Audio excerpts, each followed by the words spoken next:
Bonjour et bienvenue sur Au bout du poste. Aujourd'hui nous allons encore parler de télé-réalité, mais pas n'importe lesquelles.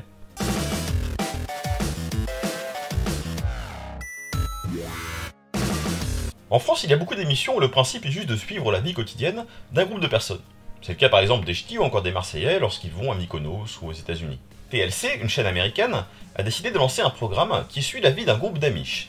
Les Amish, ce sont des personnes qui ont décidé de vivre sans aucune technologie, ni même l'utilisation de l'électricité.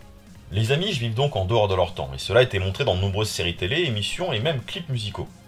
Mais les Amish sont avant tout centrés autour de la religion. J'ai découvert d'ailleurs dans cette émission que lorsqu'on parle d'Amish, il y a en fait deux catégories de personnes. Il y a les Amish qui eux n'utilisent absolument pas l'électricité, et de l'autre les Nemonites, qui ont la même relation à la religion, mais qui eux ont accès aux voitures, à l'électricité, aux appareils ménagers.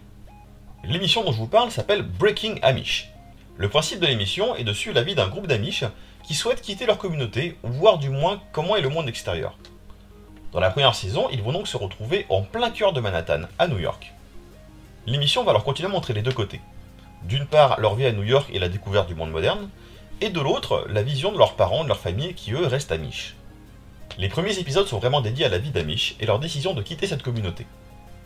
Après le grand passage passant par l'aéroport et la découverte du monde moderne, les Amish vont progressivement découvrir et s'adapter à la culture anglaise, comme ils disent.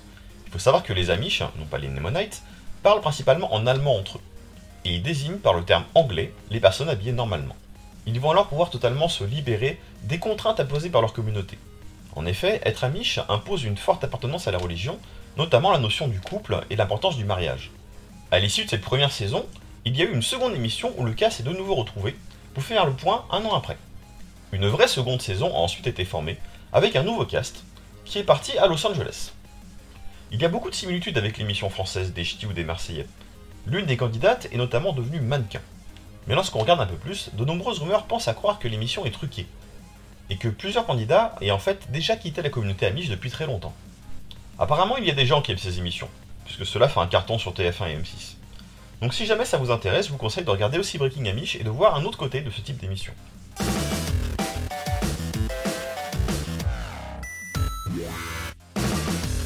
Et voilà, c'est tout pour aujourd'hui. J'espère que cela vous a plu, et je vous invite à regarder de plus près cette série. Vous pouvez aussi regarder les épisodes précédents, juste ici, et vous abonner si vous le souhaitez. Pour les prochains épisodes, je vous présente une petite surprise, puisque je ne serai pas seul à la présenter. J'aurai des invités avec moi pour parler de leur sujet. Sur ce, je vous souhaite une bonne journée à tous. Au revoir.